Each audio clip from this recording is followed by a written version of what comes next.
Jou daaglikse CLF-inspirasie. Goeie dinge van God. Die dag daarna het Salomo die volk laat gaan. Hulle het hom gegroet en is terug huis toe, bly en gelukkig oor die goeie dinge wat die Here gedoen het. Ons lees dit in 1 Konings 8 vers 66.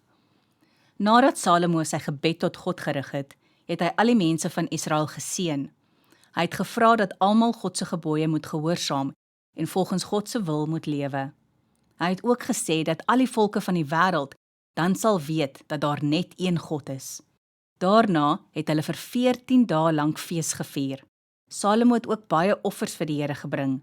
Ons lees in vers 62 dat hy 20,000 beeste en 120,000 kleinvee as maaltydoffer vir die Here geoffer het. Soos die Israeliete baie bly was oor die goeie dinge wat God gegee het, moet ons ook elke dag bly en gelukkig wees oor wat God vir ons gee. As ons stil sit en dink oor al die goeie dinge wat ons van God ontvang, kan ons nie anders as om God daarvoor te dank nie. Die beste manier om vir God dankie te sê, is om ons hele lewe vir God te gee en om elke dag te dien. Kom ons bid saam. Here Jesus, baie dankie vir al die mooi en goeie dinge wat ek van U ontvang. Amen.